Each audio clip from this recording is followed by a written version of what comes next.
Catetan wae. Aja banter-banter toh. Lha piye?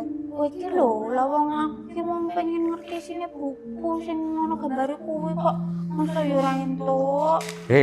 Nining sayangku cintaku pujaan hatiku. Ya toh? Kuwi mengko ngenteni nek wobahe rawuh. Mengko rak ngerti kabeh. Lah iki wobahe rak ragek siram. Mula sinambi nunggu wobahe lah kowe iki ya mbok gawe-gawe wedan ngono apa piye kok.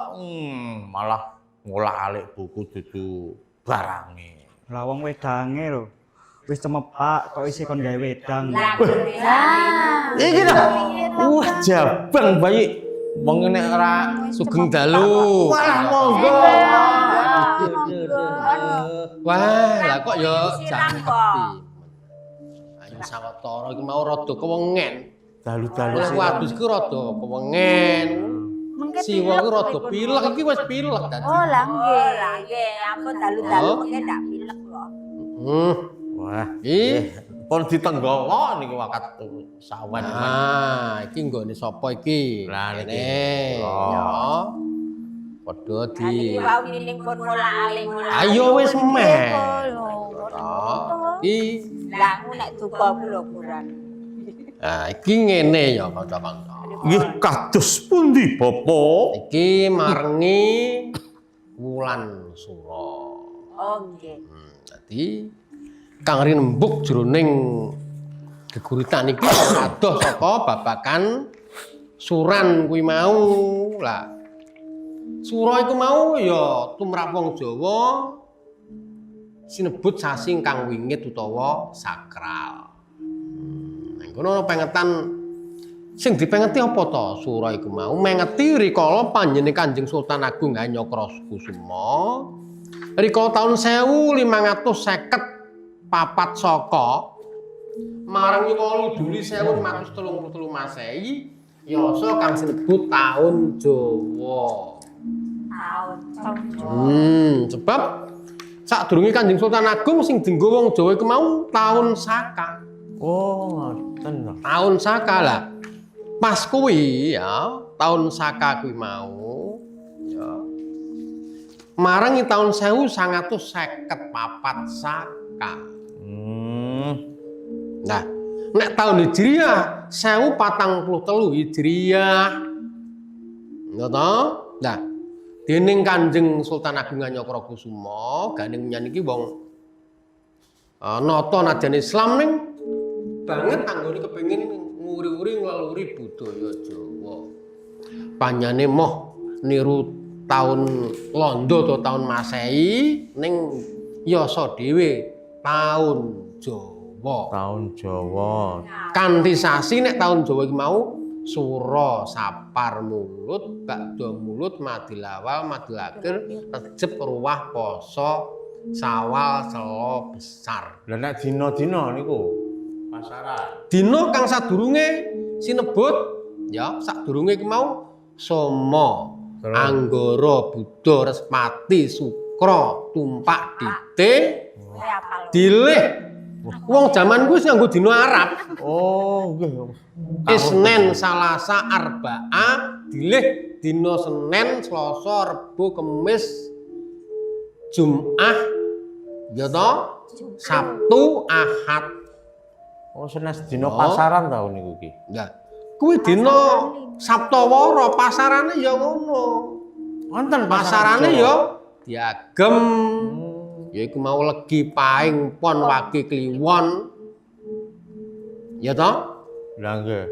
Mboten saking kon riyen to. Ya iya padha wae. Mau muter to. Ku jenenge Pancawara. Pasaran iki Pancawara. Kula kelingan bab niku ki. Niku jebule niku rahasiane niku. Nek ngunduh wowoan niku kudu dina kliwon mesti. Lah kok iso? Anggere ngunduhe dina kliwon, mesti sesuk legi punan. Ayo bener. Ya bener toh. Kliwon sesuk terus dadi legi ngono. Lah ngono kok mentah ya ngono. Lagi Mentau dadi itu sebab bar kliwon kok. Kliwon legi paing pon wagi kliwon legi meneh. Mula nek ngunduh kowe ya kowe duwe jeruk barang kae. Kowe ngunduhmu kliwon, mesti sesuk legi wis. Iya iya. Aku dino legi wae sisan malan. Oh nek kowe nyen manis kok legi ki manis, ngono lho. Nah, Ora diraya semut. Pripun saiki sapa sing arep gurit sapa? Ganes no. Kan Coba Mbak Ganes geguritan kaya ngopo? Tak rungokke. Nggih. Nah, iki karo disambi engko ndak malah lali darane. nggih. Lento lho, iki lento Solo enak banget. Ayo Mbak. Kowe pengarep Oke. arepku dening rai hati. Tak wungkus sethithik pengarep-arep ing taun sing anyar. Tak dadekake dheweke pucuk-pucuk donga ing pojoking wektu. Muga mabur ning samudra langit dhuwur. Tak jaluk muga dheweke bisa dadi ewon pelangi endah. Sakwuse kelakon lelakon kedadeyan. Kabeh donga lan pangarep-arepku tak pasrahke marang Gusti ingkang ngreksa jagat. Kaya geguritan-geguritanku sing kesimpen ing oyoting ati. Kabeh donga-dongaku amung kanggo sethithik sorot. Gusti, angkaten dongaku bareng pelangi endah ing lelakon peteng. Dadekno dheweke panglipur lara ing entek-entek aning napas. Muga luh ora bakal ngianati ati. Muga donga kita terus bareng dheweke. Pangarep-arepku kabeh apik-apik wae. Amung kabagyan sing kesenggol. Dudu rasa sedih sing larake ati. Amung kuwi pangarep-arepku ing tengahing panduluku. Nek kok para dibingung ta wae. Wah iya ki bingung tenan iki.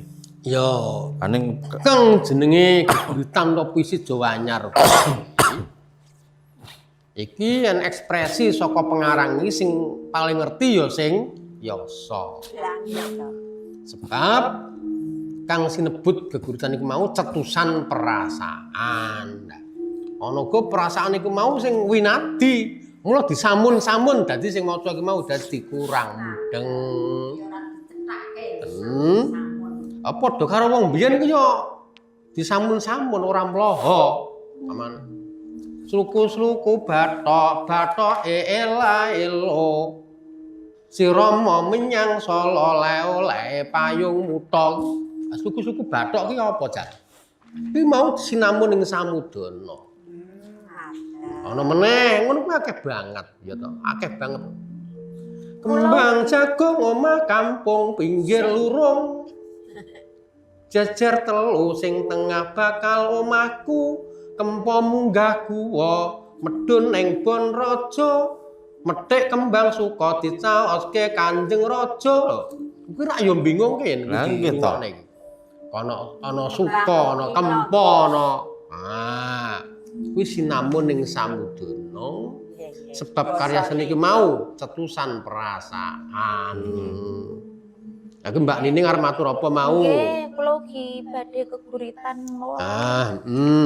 Ya coba kaya ngopo? ayo guritan ning. Geguritan, siwa tak ngombe teh. Ginastel gawane si Ganes kuwi. Taun gumanti. Wektu lumaku meh gumanti taun 15. arep manjalma rupa. Nata tembung rakit crita nggambarke laksya atma arepa ora teteh wusanane. Ambekanku arep mili endahe nutup lembar mbaka lembar ing Desember kabagyan. Kembang api arep murup ing petenge akasa kanthi swara gembleger. Lambaran anyar arep kabuka, pangarep-arep ora bisa diucapne bareng, cumondhok ngancani. Muga Mau ya isine babakan pengarep-arep. Tahun gumanti iki bakal marengi sasi Sura 1959 Sura. Lah mumpung enek ngarsane wabahi pengarep-arepmu apa to ning mbok diaturke ngono kok. kathah sanget no. Sehat, panjang umur, rezekine berkah, lancar, cukup sedanten. Lah ya kuwi Ayem bener. tentrem. Mbak Ning kuwi bener lah. Yen aku ora anu, nek kuwi wis iso dian. Nek aku ki sing genah kepenginku ora mlarat, ning kepenginku cukup. Karo yen kepengin apa-apa keturunan. Aku ngono. Lah digandhengi kali sasi Sura niku wae pripun iki? Lah iya, ya Papen iku mau dulu. bener. Sasi Sura iku mau ya. Tahun anyar ku mau ana rong perkara. Siji, aku lan sampean iki muji syukur dene menangi taun Jawa 1959 nanging kaping pindhone kudu mawas diri jroning setahun iki mau apa to kang wis ditindakake. Oh, dadi Kang becik ana ngendi, kang ala ana ngendi. Sing ala kudu didandani, sing becik kudu ditingkatke. Sura dingge tafakur ngoten niku. Nah, tur meneh wong mau saya tahun tambah tanggalan, menungso ki mau umure sudo. Wah, saya cedhak. Lah ning nek jarene ulang Pati. tahun kan malah panjang umurnya, Nah, tambah umur. Kuwi beda antarane wong timur karo wong kulonan wong Benten nggih, Eropah. Wong Eropah ki ya ana kebecikane. Dadi jroning urip ki optimis. Oh. Optimis. Dadi wong barat wong kulonan ku mau nek nggayu sawijining bab ku mau tumempen. Ora leren yen urung kegayuh ki mau wong kulonan. Ning nek wong wetan wis nek wis tuwa arep ngopo rasa aneh-aneh. Nah, Wong tuwa ki mau bakal nyedaki pati. Kuwi nek cara nalari wong wetan lah. Gayung. Loro-lorone kuwi dienggo kabeh. Optimisme ki mau ya becik. Mula Kanjeng Nabi rak paring dawuh. Yen kowe ngibadah ngelingono yen kowe sesuk karep mati, Nggih, leres. ning nek kowe nggawe sawijining bab ngelingono kowe bakal urip terus ning alam donya kuwi ajarane Nabi aku. ora kena gaplek pringkiran ngono, Dik. Niku iki. Gablek pinggiran wong Ya, tuwa. saya tuwek Petakilan iki ya kowe kuwi. Kula kena ngene. Wis sepuh sing lirik ning ngono jenenge. Lah kula adep-adepan ngeten mboten langsung kula tamat ki lah malah mon niku paringane Gusti Allah kok niku anugerah sing iki dudi nikmati kok ki. Waduh. Nah, tutuke sapa iki? Ah kula niki. Coba. Oh nining sik to niki. Nining to. Ampun, kula Oh kula pangkur ki. Ya ya. Walah pangkur. Pangkur. Sampean pangkur diteruske.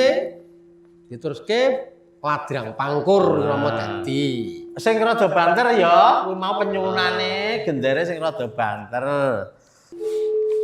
Ya, tak Nggih. Mangkono iku kang nyata. Sanyatane Kosek Mas Sunar. Mangkono ngelmu kang nyata. Oh, iya nggih. Nggih. Pangsuli mboten apa. Nggih. mangkono ngelmu kang nyata mangkono ngilmu kang nyata sanyatane mung weh reseping ati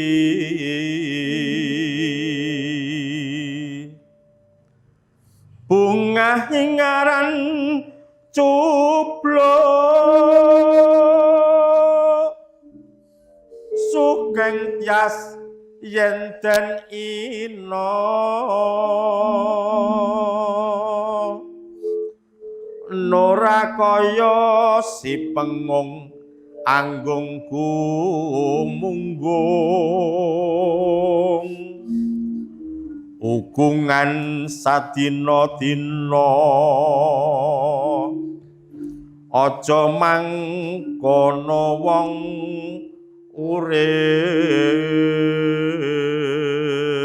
urip. Monggo Ki. Iki mau pangkur maca pat-pacan. Lah saiki dijinemke jeneman pangkur. Wah, kula tak keplok iki.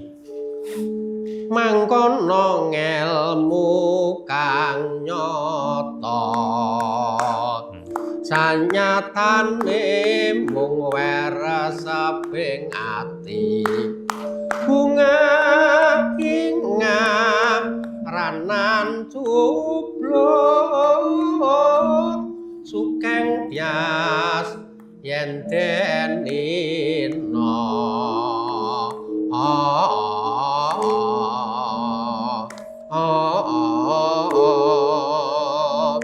nora kaya si pengung anggung gumunggung ukungan sadina dina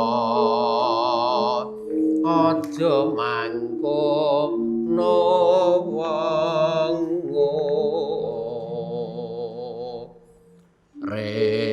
Lebet jineman to. jineman pangkur Oh, ngaten. ya toh mau wacan Pangkur. saiki jineman saiki genti Mbak Ganes Ya, nggih. parane Yo.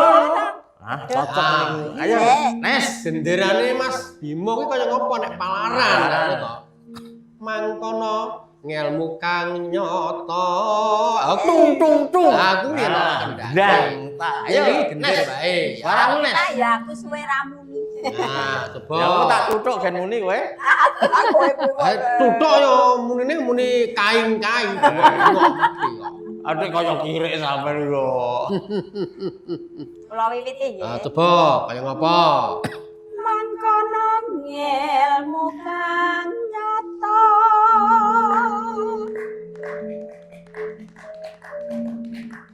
saya kok lali to wong Nenan mung weh reseping ngono Ali. Bali no. ya Bang Suli mangkono ngilmu kang nyata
Aja mangkono wong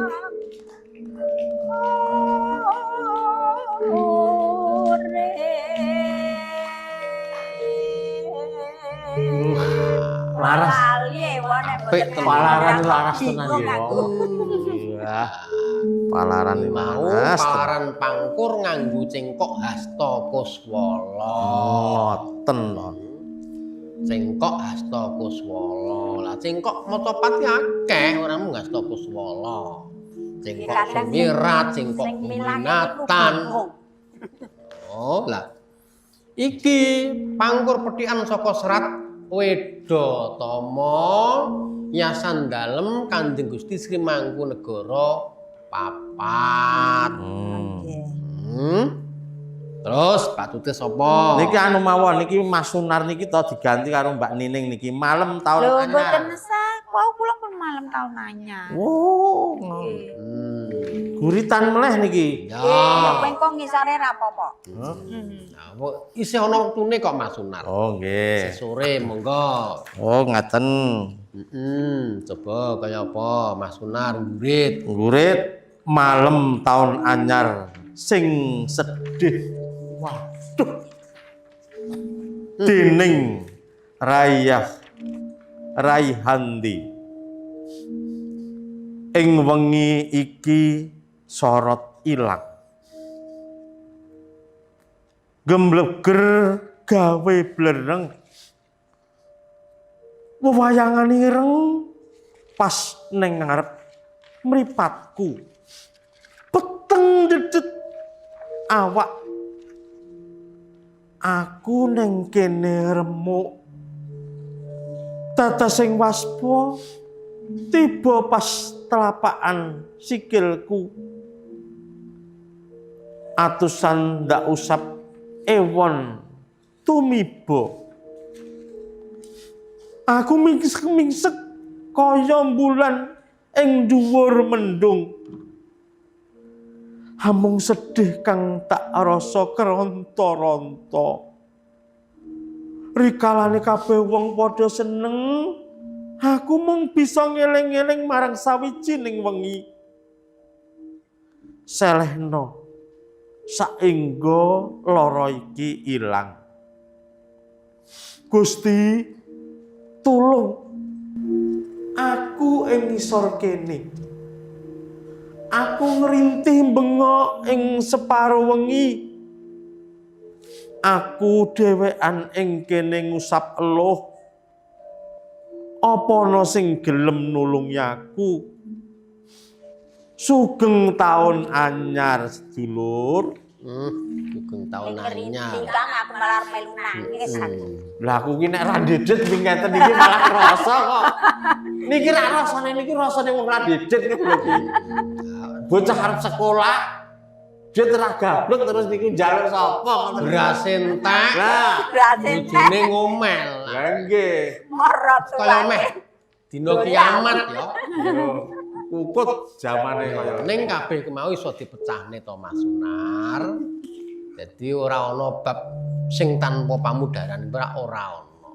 Tiruwa sing di ngendikake wabahe mau kaya wong Eropa ku optimis, ora gampang. Oh nggih nek. Aku lho nggih ngoten ki. Ti. Aku lho rampungi. Mlebu gaden kabeh. Mlebu gadet kabeh. Tanah lemah dadi mampring. Iya. Kok terus dadi suku. Lemari gadekke, Lah, kendaraan ndekno. gadekke. Sing perlu dhewe rak ya wong ku rak ya mboga utawa mangan. Nggih no sing timbang ngganggu liyane nggih iki. Ah, ngene ya. Pripun? Iki mau wis padha diwaca kasastran Jawa. Aku lan sampean kabeh iki mau wajibe mung nguri-uri budaya. Aja nganti sastra Jawa, Jawa klasik, Jawa kuno, Jawa tengahan, Jawa anyar iki mau banjur Ilang punah. ilang sirna punah. Yo najan iki zaman anyar. Iku generasi Gen Z apa-apa kuwi jenenge. Lah nggih to. Gitu. Nah, gelem ora gelem ya budaya Jawa tetap ya nyerep budaya manca. Era digital niku. Ya. Gelem ora gelem budaya Jawa, basa Jawa ya klebon basa-basa manca, Inggris, Nggih. Indonesia, Arab iku mau wis lumrah. Ane ngilate wong Jawa ku lho ngono kok ya pinter-pinter ngoten. Lem dadi lampu, septic tank dadi sapi tank ngoten. Jenenge lha lucu ta kuwi. Iya. Jenenge Ilate wong nyer Jawa. basa manca, mrih lestarining basa lan budaya Jawa ora dadi stagnan. Kula tumrap wabehi majuning kabudayan iku mau wis dadi karping alam nuting jaman kelakone. Ngoten nggih. Ngono ya, Cok. Kaning iki ya wis ngrangsang Sekedap, wengi. sekedap niku sekedap kula nyelok. Heeh. Anu wonten titipan, Heeh. mbok menawi wonten pendengar utawi pamirsa ingkang badhe ngintunaken napa karya Naskah. nggih naskah saged dipun kirimaken wonten RRI KMB RRI Surakarta. Kok terus diwaca ngene iki ya, digurit, Kok terus diolah terus diwaca ning disuguhke kanggo Sumber para mana pamirsa. kersa? Rawuh. Rene. Malah kuwi luwih dening prayoga. Melu gurit ya malah Ya ya. iya. Ah, monggo pamirsa monggo. Niki pamirsa, pamirsa. Apa nak anu kandhana? Ngaten para pamirsa, kados ingkang dipun aturaken Mbak Ganes kala wau. Nggih. Gandeng menika nggih sampun telas wekdalipun. Muga rahayu kang padha tinemu widodha nering sambe kala. Amin. Amin. Pareng iki kula tak dhisiki mantuk niku kajeng dhateng mriki mengke ngewangi buka-buka. Bayar melek-melek kok dhewe. Wah, kula nyuwun. Ana padha Jawa.